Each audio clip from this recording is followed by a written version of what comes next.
I guess we can't really not address what's happening in America right now. Um, I think the images and stuff we're witnessing are like. The question is are we witnessing the actual collapse of America? Um, yeah, it's like I feel like the the images that in the like they're like sort of the type of thing that you've seen in movies before. Yeah, exactly. If Hollywood is our unconscious, right? Our unconscious mind, our dreams and visions as a collective people, Hollywood is always showing us what it thinks we want to see. Yeah, And all we've been obsessed with for the last fucking at least 10 years is the apocalypse, societal destruction, whether it be through a virus, a climate, ecological catastrophe,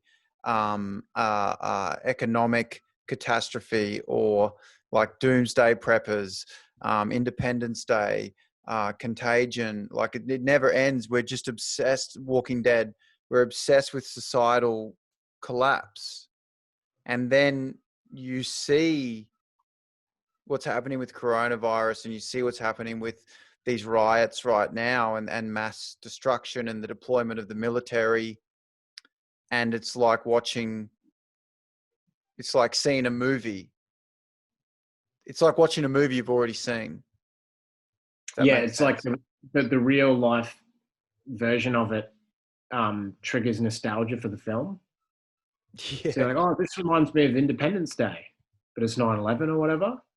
Or like when COVID-19, you're like, oh, it reminds me of Contagion. Yeah. And And then this one reminds me of The Purge or something.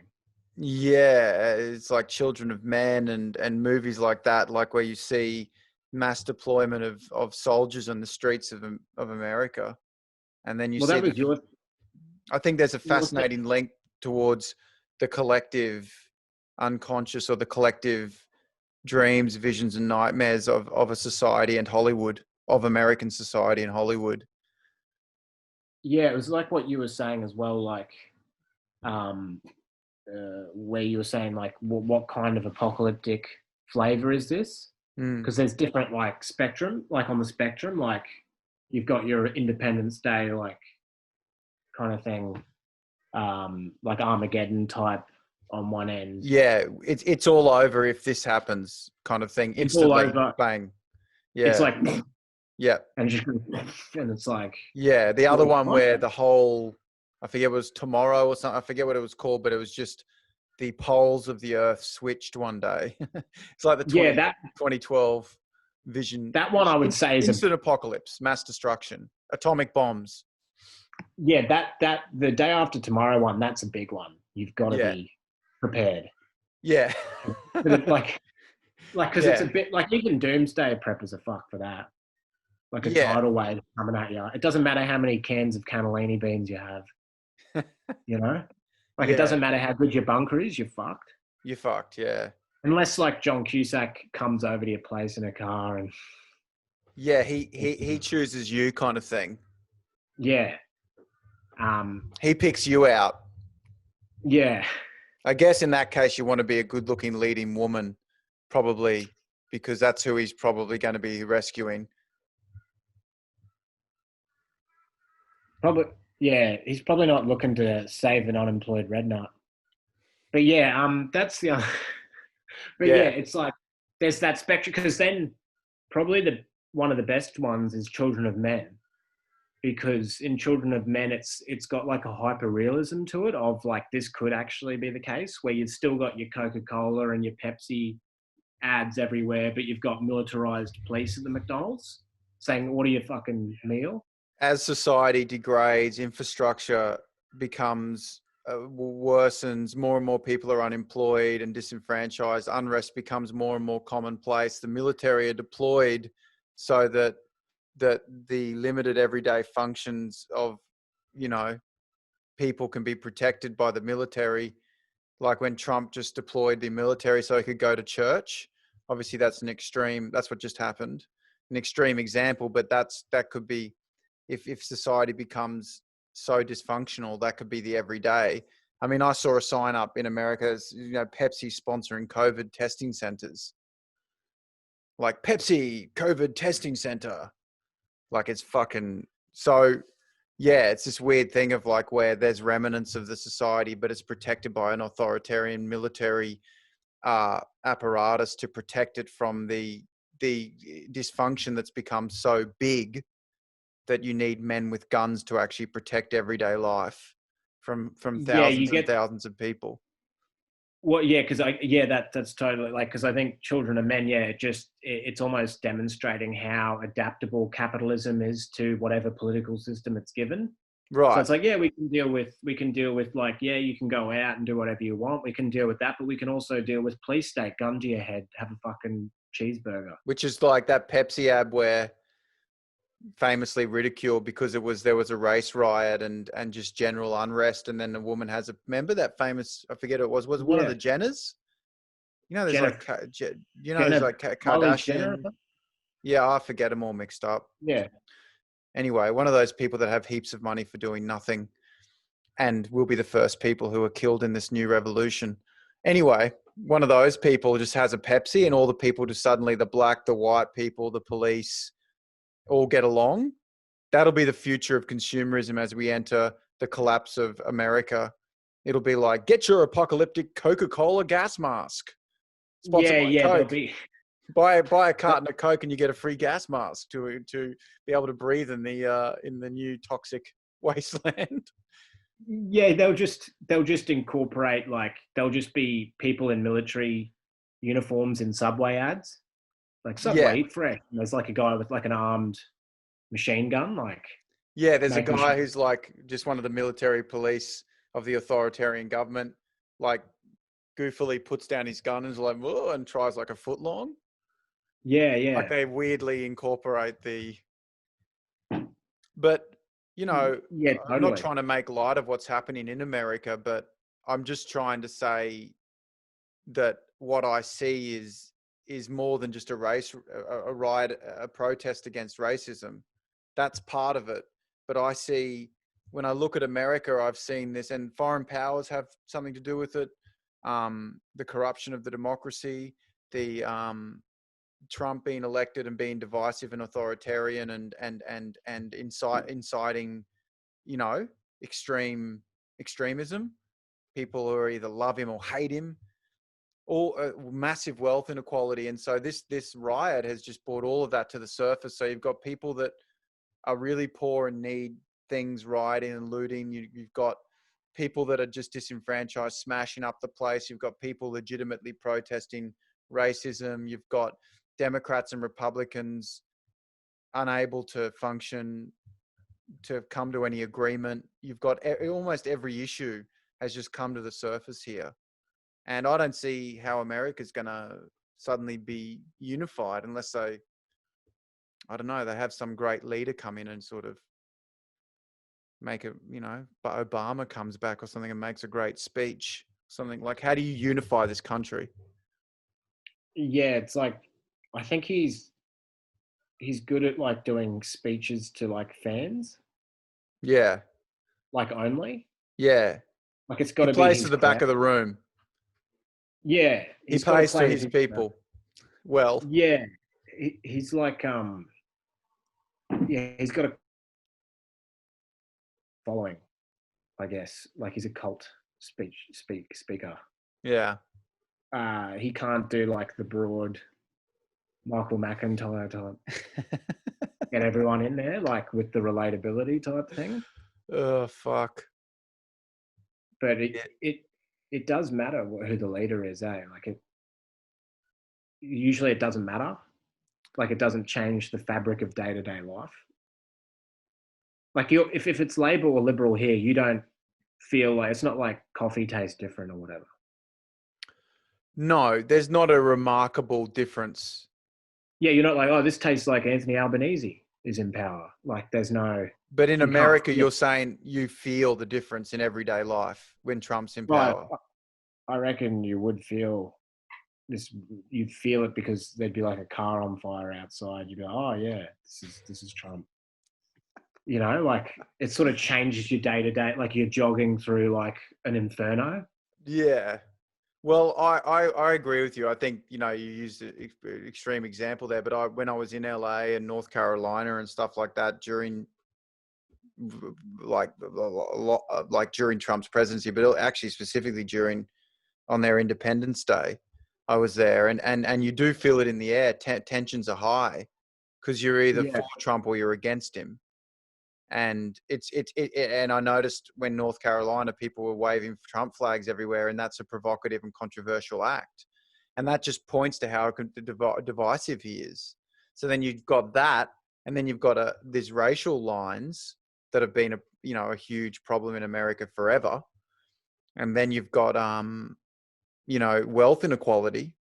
And then you've got a society that's a consumer society that's bombarded with images every day of advertising and celebrities that have the latest shoes and clothes. And then when this society breaks down like it is at the moment, people go and rob Nike stores and stuff, because they want to be a part of this consumer society they've been promised, but they haven't got the money, and people are unemployed from coronavirus. So it's like a perfect storm of every Yeah, problem of America has coming out at once.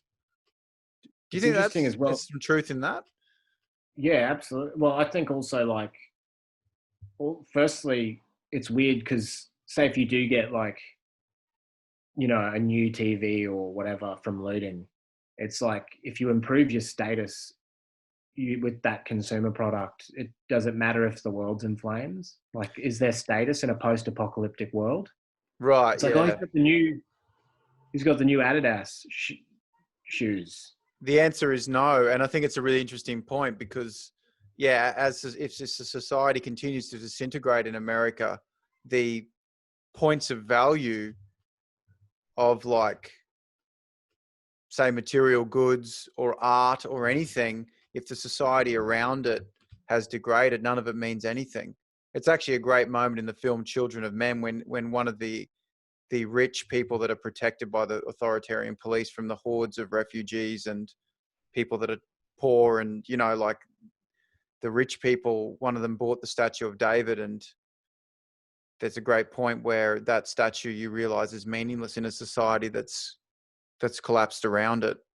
It's like it's just a bit of marble now. Who cares? If Right. society can't function, people can't eat, people can't revere art, society is about basic survival, then it's just the society around it. If it is Well, not if you've got, functioning, then it doesn't if you've matter. got It's just a bunch of tribal marble. warlords, yeah, like if you've got like a series of tribal warlords, um, making their own ideas of what's valuable. It's just the old ideas of status are just irrelevant. Right. Like it could be some other metric, like Yeah, how many totally. wives It you could have be or whatever. water. Yeah. How much water you have. It could, yeah, it could be like like you could have cash and it's just not worth anything because no one cares about it anymore. Now we're talking about real. Hopefully, America doesn't break down into a series of local warlords and stuff. That's a bit beyond Children of Men, isn't it? Because Children of Men is on the path to that, but still has that semblance of like a police state, yet you can still go to Macca's. Children of Men is like if we took our society right now and the number of global refugees due to climate catastrophe, the unemployed, and the people that are no longer able to function in society become so great that there needs to be a military to protect the people that are lucky enough and privileged enough just to function. There needs to be mass security and permanent state of what do they call it? Like when a city or a state or a country goes into a permanent state of emergency. So the government Yeah, has permanent emergency powers. but yeah, you can still go to a food court or whatever. Right. You It's can just still go to Macca's. Yeah. yeah, and yeah, that's I feel like that's probably the more likely apocalyptic outcome. America gradually dilapidates and needs increasing strong military presence to to fight off the hordes of the the unemployed, the disenfranchised, the people that are left out in the dark from a society that can no longer capture them. And it's Yeah, terrifying, man. It's like terrifying.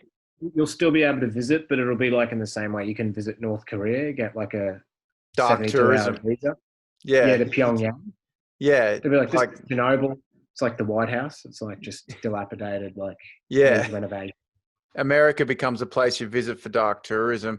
I mean, I wonder what this means then. I mean, if America can't truly recover from this and just continues gradually to disintegrate, what do you think that means for Australia? Yeah, it's weird, eh? Like, because you can't just exist as an independent, thriving metropolis that's like separate. Do you know what I mean? Like, I feel like Australia gets all of its cultural cues from America. So then do we just turn to China? What's Like, up? does China become The new, is this the final stages of China taking over as the world power? I wonder what that means. yeah, it's yeah, because I think there's no way that you can. It's like in the same way like Australia and New Zealand have kind of separated from the world almost because they're two countries that are part of the elite, the COVID elite response. Like the response was elite Right. I see what you comparatively. mean. Yeah. It's like, can you just separate from the world as the rest of the world burns and become like a self-isolated, self-sustainable thing? You know what I mean? Like it almost seems like crazy to not have that, like the supply lines and all that between. Yeah. Well, the answer to your question is, I mean, I think surely yes, you could become isolated and you could sustain a complete society and function with enough I food tried. and, you know. I tried to order a beanie the other day, and from a website called hatsaustralia.com. Mm. And I was like, well, that's perfect. Hats Australia, that's me. I'm Australian and I need a hat. Like, that'll be a thing. So I ordered it, and then it just sent me an email saying it's not coming, but we've charged you. Wow. Because they're like, What so does they're that like, mean? thanks I for don't even purchasing. understand. Well, you know that you get that email. It's like, thanks for purchasing from Hats Australia, $40 for or whatever for the beanie. You know, like it's the little like confirmation receipt thing. And then it just said, unfortunately, it's not coming because we're in Sweden. So it can't be And sent due to COVID. yeah, so then I rang them up, and they were like, "Hello, yeah, it's like we've got your Buddha beanie store." And I'm like, yeah, I just got one and you've charged me and you're saying it's not coming. She's like, yeah, it's like, we're really not going to send it to her, like, until like, yeah, we don't, yeah, we're not giving, you can't, it's closed. I'm like, oh, that's really rude for you That's to sort of, And so in the event that America becomes, where Australia and New Zealand becomes isolated in this dilapidated world and China takes over, you're saying that it's going to be a lot harder to get beanies and shit. Like there's all the stuff that we yeah, won't get anymore. yeah, like you'll be Like, like, you know, you're not going to get HBO. Like there's not going to be a new season Game of Thrones coming from America if it's like Game of Thrones. You know, it's funny. I tried to make a joke. Like this is fucked up actually now. Actually now while it's happening, it's probably in bad taste. But I did make a joke that no one ever laughed at about how I thought Game of Thrones was a documentary about America. oh, yeah, yeah, Like yeah. because, you know, because it's so, but it's just like if you said that now, it would actually be a dark but funny, darkly funny joke because of it's so degraded and become so chaotic. Right. Yeah. And it's almost, as you said, shifted to can you make Game of Thrones during Game of Thrones? Yeah. Yeah, well, You know what I mean? Like, I only say that because I look at America's exports, and America's exports are like technological, but also very cultural, and they're weirdly intertwined. But you know, and like if America becomes, you know, dysfunctional, like we will lose that. Like, can you expect the continuing TV Right. shows? So you Because reality bleeds into the TV shows now.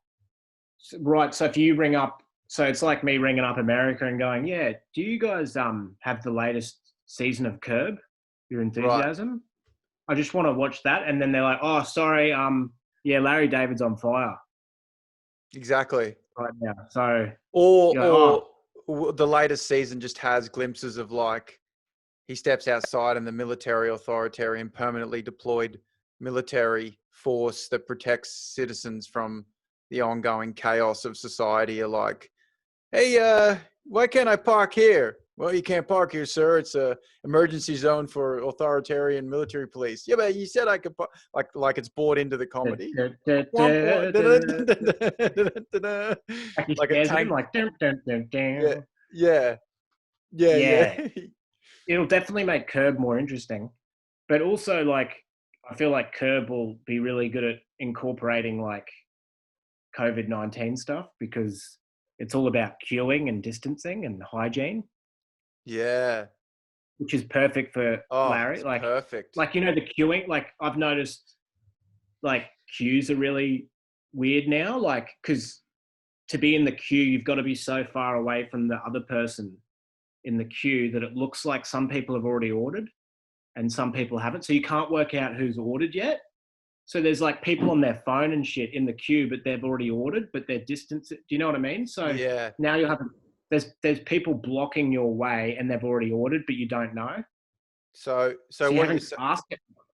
so it's what you're saying is the next Curb season's going to be the best because of the pandemic and the collapse of America. It's going to have the ripest Awkwardness. social faux pas. Right. This is a hotbed of faux pas. Yeah. We are witnessing history, man, unfold right now. Yeah, it's unfortunate, eh? Like, because you kind of want to be in that golden period of like where nothing happens. I think we were our generation for a long time, Yeah. but I think we're witnessing, like, every generation. This is our World War II or whatever. You know what's crazy is, like, things were always crazier. Like, America actually had a civil war over freeing slaves, right?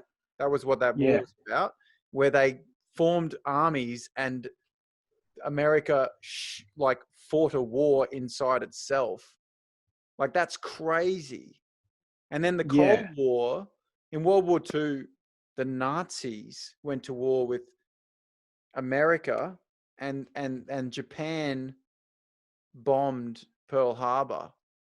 Like, imagine if that happened. And then there was a Cold War where there was ongoing concern and real risk that there would be a nuclear apocalypse.